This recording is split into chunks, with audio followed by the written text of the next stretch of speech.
इस बीच आर्यन चुपचाप खड़ा अर्जुन के बावलेपन को देख रहा था। मौत सामने हो तो आदमी का दिमाग खिसक ही जाता है, फिर चाहे वह चतुर चालाक इंस्पेक्टर अर्जुन राजपूत ही क्यों ना हो। अगर तुम चंद्रिका से बात करने की कोशिश में हो तो बता दूं कि वो इस समय खाली खोपड़ी है। चंद्रिका उससे जुड़ी होती तो अब तक तुम उसके साथ स्वाह कर दिए जाते। फिर आर्यन की नजरें गई दाजू पर, जिसके बचे कुचे चेहरे पर तनाव दिखाई दे रहा है। उन्होंने एक बार कठोर सी आंखों से अर्जुन को घूरा और उसे घूरते हुए ही कुंड की जलती आग से एक अंगार निकालकर शशांक को दे दिया। ये उसे खिला दो। शशांक तुरंत वह लेकर अर्जुन के सामने उपस्थित था। ले, क्या है ये? अर्जुन ने गौर से देखा तो ये उन आहुतियों में से एक था जो कि कुंड में डाली गई थी। जहां तक उससे आ रही बू और उसके स्वरूप का सवाल है, ये कोई इंसानी अंग है जो बाहर से पूरी तरह जल चुका है। पागल हो गया है क्या? खाता है या? इससे पहले कि वह आगे कुछ बक पाता, पायलों की हल्की सी झनकार कहीं गूंजने लगी। सभी की आंखें सुरंग की सतह पर उस आवाज के स्रोत को ढूंढने लगी। चंद्रिका, चंद्रिका। चंद्रिका। कितनी ही आवाजों में ये नाम गूंजा। शायद ये आह्वान सफल हो रहा था। उस पुतले की हंसी की आवाज और तीखी होने लगी। दाजू के चेहरे पर कुछ आश्वासन दिखाई देने लगा। उसने दोबारा अपने मंत्रों को शुरू किया और उसे यकीन था कि बस अब कभी भी चंद्रिका अपनी खोपड़ी की तरफ आकर्षित होने वाली है।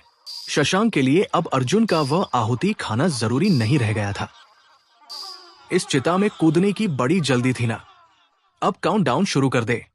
हंसते हुए शशांक ने अपना मोबाइल निकाल लिया। तेरी ये आखिरी यादें तो बहुत संभाल कर रखनी है।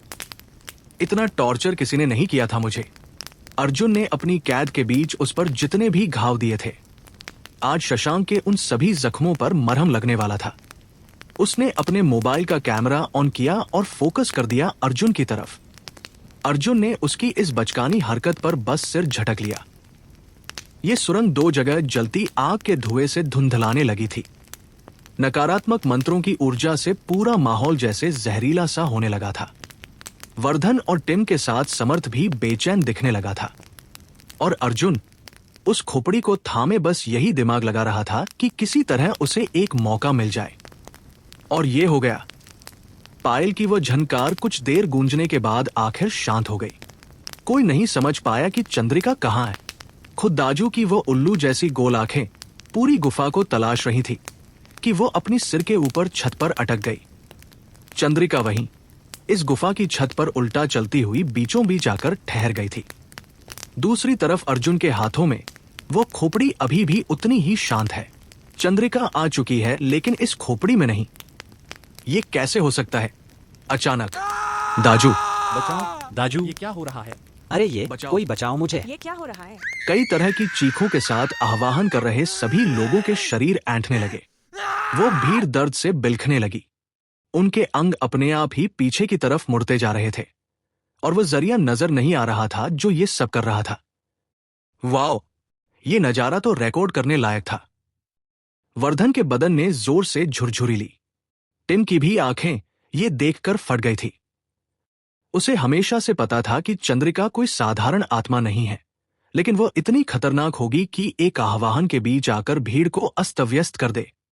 चंद्रदेव कुल के लोगों की चीखों से पूरी गुफा एक बार फिर दहलने लगी। कुछ समझ आते ही दाजू के चेहरे के भाव एकदम बदले और वो तुरंत उठकर खड़ा हो गया। चंद्रिका, बस! चिल्लाते हुए दाजू का सारा रक्त मानो उसके चेहरे पर उतर आया। हम आपका सम्मान करते हैं, लेकिन इसका ये अर्थ नहीं कि हम आपके ये उत्पात सहन करेंगे। गुफा में चारों तरफ देखते हुए, आज आपकी मुक्ति की रात है। जो आपको चाहिए था वो हम ले आए हैं, बस अब ठहर जाओ। दाजू ने कटोरे में से वही रक्त हाथ में लिया और उसकी तरफ छींटा मारा, लेकिन उससे पहले ही चंद्रिका वहां से गायब हो गई। जो भी अपने होश हवाश में थे, उन सभी के चेहरों पर शिकन आ गई कि चंद्रिका चली क्यों गई। लेकिन बस अर्जुन अपनी जगह पर बिल्कुल शांत और आश्वस्त खड़ा था, क्योंकि अपने ठीक पीछे किसी का एहसास हो रहा था उसे।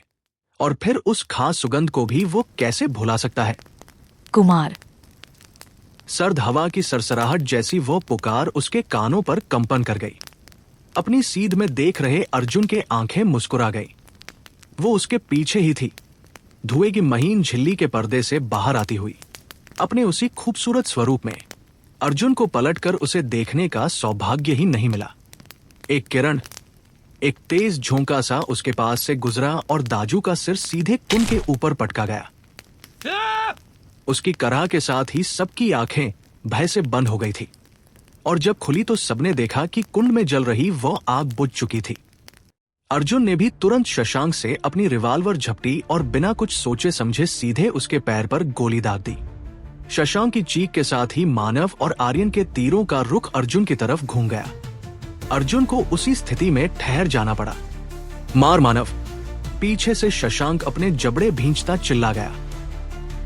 रुको! दाजू ने खुद को संभालते हुए कहा, लेकिन उसकी आवाज के मानव तक पहुंचने के साथ ही मानव को अपने बदन में कंपन महसूस होने लगी। उसे कुछ हो रहा था, कुछ था जो उसके काबू से बाहर था और वह था खुद उसका अपना शरीर। दाजू! उसने कांपते होंठ और पत्थराई सी आंखों से एक बार दाजू की ओर देखा। मानव, क्या हो रहा है? आर्यन ने नजरें अर्जुन से हटाकर मानव की तरफ की। जवाब में मानव की आंखें उस तीर पर कस गई जो उसने हाथ में थामा हुआ था। उसकी कमान छूट चुकी थी और तीर को मुट्ठी में भींचे मानव का हाथ अब उसी के चेहरे की तरफ बढ़ रहा था। उसके कांपते चेहरे और मांसपेशियों के तनाव से जाहिर हो रहा था कि वो प्रतिरोध की पूरी कोशिश कर रहा है, लेकिन कर नहीं पा रहा। आर्यन को जैसे ही ये समझ आया कि मानव चंद्रिका के वश में खुद को कुछ करने वाला है, वो उसकी तरफ दौड़ा, लेकिन वो आधा फासला ही तय किया होगा कि मानव ने वो तीर अपनी आंख में घुसा लिया। वह चित्कार सी आवाज आर्यन की थी। उसके चेहरे पर कुल जहान का दर्द था ये देखकर कि उसका प्यारा भाई, उसका साथी जमीन पर पड़ा छटपटा रहा है। उन तीरों पर आज खासतौर पर इन्होंने सांपों का घातक विष लगाया हुआ था। 2 ही मिनटों में मानव का पूरा शरीर नीला पड़ गया और उसने दम तोड़ दिया। दाजू सहित सभी उससे कुछ कदम दूर ही बुत से खामोश हो गए। अरे नहीं! यहां अर्जुन के होक हैरानी से जरा फैल गए। प्यार में तो बहुत ताकत है, मैं तो इसे बेकार की चीज समझता था। अपशकुन, अनर्थ! यहां कुंड के सामने खड़े दाजू की सांसें धौंकनी सी चलने लगी थी। उसकी आंखें पहले से भी ज्यादा बाहर आ गई थी। गुस्से से उसका पूरा बदन थर्रा रहा था। उसने पसीने से तर चेहरा अपने पीछे घुमाया। उसके कुल का हर एक बंदा रबड़ की तरह मरोड़े खा रहा था। उन सभी के शरीर का रक्त उनके चेहरों में उतर आया था और आंखें पलटने लगी थी। उनके सपाट चेहरों से जाहिर था कि वह सभी चंद्रिका के वश में हैं और उनकी चेतना शून्य हो चुकी है। दूसरी तरफ इनका बनाया वो पुतला भी शांत बैठा, बस अपनी गर्दन चारों ओर घुमा रहा था, मानो किसी को वहां चलते हुए देख रहा हो। चंद्रिका! दाजू पूरी ताकत से चीखा। अपनी धोती संभालता हुआ कुंड के सामने दोबारा बैठ गया। उसने दोबारा कुंड में आग जलाई और उस पुतले की ओर देखकर हाथ जोड़े। यदि ये आह्वान चलता रहेगा तो चंद्रिका खुद ही काबू आ जाएगी। चंद्रिका भी इस झलक के बाद फिर से गायब थी, लेकिन वह थी यहीं। उसकी पायल की वह भारी सी खनक सुरंग के अलग अलग हिस्सों में सुनाई दे रही थी। वह फिर से किसी को शिकार बनाने वाली थी, लेकिन किसे? इधर अर्जुन ने समर्थ को इशारा किया कि वह जियाना के साथ बाकी सभी को लेकर यहाँ से निकले, लेकिन इससे पहले ही समर्थ एक कदम भी उठाता अचानक फिर से एक चीख गूंज गई और सबकी आंखें उसी तरफ घूम गई। ये मयंक था जो हवा में सिर के बल खींचा जा रहा था, उस चिता की तरफ जो अर्जुन के लिए खास तैयार की गई थी। उसके बाल इस तरह खड़े थे मानो किसी ने उन्हें जकड़ रखा हो। दाजू, दाजू बचाओ, ये मुझे ले। इससे आगे उसकी आवाज चीखों में बदल कर रह गई। उसे कुछ कहने का अवसर नहीं मिला। वो उस जलती हुई चिता में गिर गया था। उसकी ये दशा देखकर वर्धन, टिम, वो डॉक्टर, आर्यन, शशांक सभी हक्के बक्के से उस चिता के आसपास जमा हो गए। शशांक तो जैसे अपना दर्द ही भूल गया मानव और मयंक की दशा देखकर। चलो, उसके साथ जो कुछ भी किया अर्जुन ने ही किया। चंद्रिका ऐसा क्यों कर रही है? आर्यन बहुत आंदोलित दिखाई दे रहा था, इतना कि बिना चंद्रिका के प्रभाव में होते हुए भी उसका पूरा शरीर थर्रा रहा था। क्योंकि चंद्रिका को तुम्हारा आह्वान नहीं, बल्कि अर्जुन, या यूं कह लो कि उसका कुमार यहाँ खींच लाया है बेवकूफों। वर्धन ने कहा, जो अब तक लगभग सब कुछ समझ चुका था। वह टिम के साथ यहाँ हो रही घटनाओं को केवल देख भर नहीं रहा था, बल्कि उनका निचोड़ निकालता जा रहा था। उसकी बात सुनकर आर्यन और शशांक के चेहरों की रंगत बदल गई। उस रात भी तुम लोगों ने उसका आह्वान किया, लेकिन शायद यहाँ पहुंचने से पहले ही उसे अर्जुन दिखाई दिया और वो उसकी तरफ ही खिंच गई। लेकिन अर्जुन मानविक कैसे हो सकता है? शशांक ने पूछा। क्यों नहीं हो सकता? टिम ने सवाल के बदले सवाल दाग दिया। क्योंकि वह तो।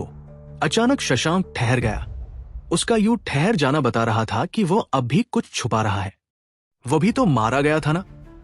अर्जुन और मानविक में बहुत सारी समानताएं हैं, वर्धन ने कुछ विचारते हुए कहा। उसकी आवाज में काफी गहराई थी। वो दोनों ही अनाथ हैं, सिपाही हैं, कर्मठ हैं, अट्रैक्टिव हैं, प्रेम से दूर रहने वाले हैं। कहीं दूर खोई सी उसकी आंखें अब शशांक और आर्यन से मिली। हमें यह पहले ही समझ जाना चाहिए था। और आर्यन के साथ सभी के सिर एक साथ पीछे घूमे। अर्जुन के एक हाथ में अब भी वह सिर था और एक हाथ में रिवॉल्वर जो कि दाजू की कनपटी पर लगाई हुई थी।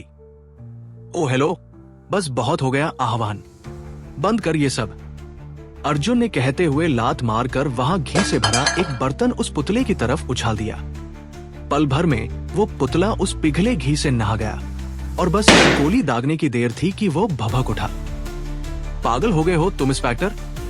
ये एक साथ कई आवाजों में सुनाई दिया, लेकिन अर्जुन ने उस पर जरा भी ध्यान नहीं दिया। हाँ, उस पुतले से निकलने वाली कर्कश चीखों पर उसका ध्यान जरूर गया था। ये भी अजीब ही था कि उस पुतले से निकलता धुआं एक बिंदु पर जाकर इस तरह जमा होता जा रहा था, मानो कोई निर्वात उसे खींच रहा हो। तू कुछ भी कर ले इंस्पेक्टर, यहां से बचकर नहीं जा सकता। आर्यन वहीं से उस पर तीर छोड़ने को था कि पता नहीं कब अर्जुन ने उसकी भी जांघ पर गोली घुसाई। कमाल का आदमी है, कब हाथ घूमता है इसका पता ही नहीं चलता। वहां स्तब्ध खड़े टिम का हाथ मुंह को आ गया। वो आर्यन से बस 2 इंच ही दूर खड़ा था। वर्धन ने जवाब में बस एक भौं उचका ली, लेकिन वह चंद्रिका अचानक कैसे इतनी आक्रामक हो सकती है? या फिर अर्जुन उसे इस्तेमाल कर रहा है? उसने शायद उस खोपड़ी के कान में कुछ कहा था। वर्धन ने आर्यन की तरफ देखा, जो बहुत ज्यादा दर्द में था। इट्स अनबिलीवेबल, टिम ने अपना सिर खुजाया। उधर अर्जुन की रिवॉल्वर दोबारा दाजू की कनपटी पर थी, जिससे उसके मंत्रों की बुदबुदाहट तो बंद हो चुकी थी। वो खून सी बारिश थम चुकी थी, लेकिन माहौल में अब एक अलग ही दहशत फैल गई थी। पीछे आह्वान करते चंद्रदेव कुल के सारे चिराग बेहोश हो होकर वहीं ढेर होते जा रहे थे।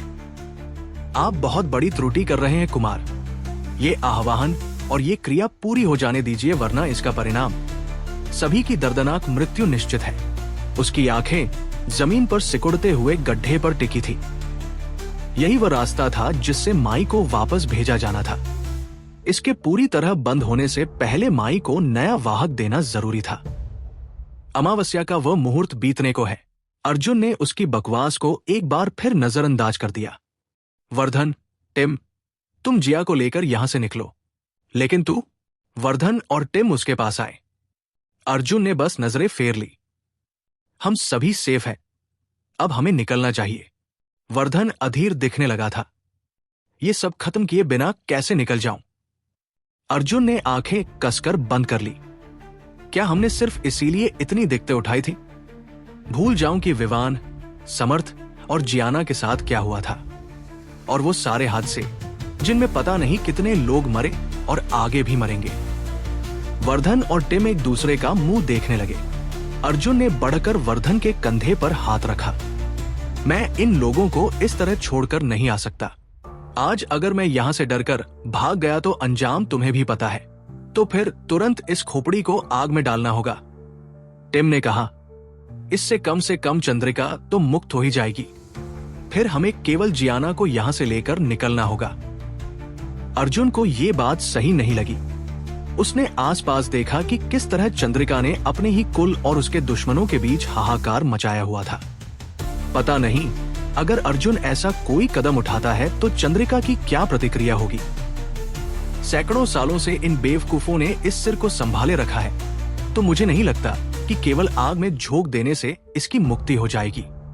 इनके पुरखों ने तंत्र प्रयोग किया है इस सिर पर, कहीं कुछ उलट ही ना हो जाए। लेकिन फिर तो हम कर ही क्या रहे हैं यहाँ? टिम ने कहा ही था कि यार ये झक तुम लोग बाहर पहुंचकर कर लेना। यहाँ मैं संभालूंगा। तुम लोग बस जिया को लेकर निकलो यहाँ से, और हाँ, समर्थ को भी ढूंढना। वर्धन की गर्दन लटक गई। ये आदमी मरने की ही ठान कर चला था शायद। वर्धन अर्जुन को जानता है, अगर वह नहीं आना चाहता तो कोई उसे नहीं ले जा सकता। उसने जमीन पर सिकुड़ते जा रहे उस गड्ढे की ओर देखा। उस शक्ति को पूछते थे, लेकिन वाहक के बिना उन्हें सीधे उस शक्ति को ही यहां बुलाना पड़ रहा था। वर्धन ने अपने माथे पर आई पसीने की बूंदें हथेली से साफ की। जहां तक मैं समझ रहा हूं, इससे पहले भी इनका आह्वान फेल हुआ होगा, तभी ये लोग इतना डरे हुए हैं। यानी इस बार ये इनका आखिरी आह्वान भी हो सकता है। अर्जुन ने उससे पहले बोल दिया, हाँ, और उतना ही खतरनाक भी। हमने उस शैतान को उस गड्ढे से निकलते हुए देखा था। शुरू में वो गड्ढा तकरीबन 2-3 फुट का रहा होगा, और अब रात बीतने के साथ सिकुड़ता जा रहा है। उसके बंद होने तक का समय है तुम्हारे पास। उसने बढ़कर अर्जुन को अपनी बाहों में एक बार जोर से कसा। अपना ख्याल रखना, हम तेरा बाहर इंतजार करेंगे। जियाना चलो। टिम ने बढ़कर जियाना को हिलाने की कोशिश की, लेकिन वह ऐसी महसूस हो रही थी मानो इंसान नहीं बल्कि कोई चट्टान हो। ओ गॉड, ये किसी ट्रांस में है अर्जुन। तुम उसे नहीं ले जा सकते, वह माई के साथ है। दाजू ने कनखियों से अर्जुन की ओर देखा। तो तुम उसे फ्री करो। ये मेरे हाथ में नहीं है इंस्पेक्टर, दाजू ने फिर कहा। मुझे ये क्रिया पूरी करनी ही होगी, अन्यथा। उसने अपनी गोल आंखें उस सिकुड़ते हुए गड्ढे की ओर की। वो देख रहे हो, ये पल पल सिकुड़ता जा रहा है। इसके पूरी तरह बंद होने से पहले या तो माई को दूसरा वाहक चाहिए, या फिर वो इसमें समा जाएगी, लेकिन उससे पहले हम सबका नाश हो जाएगा।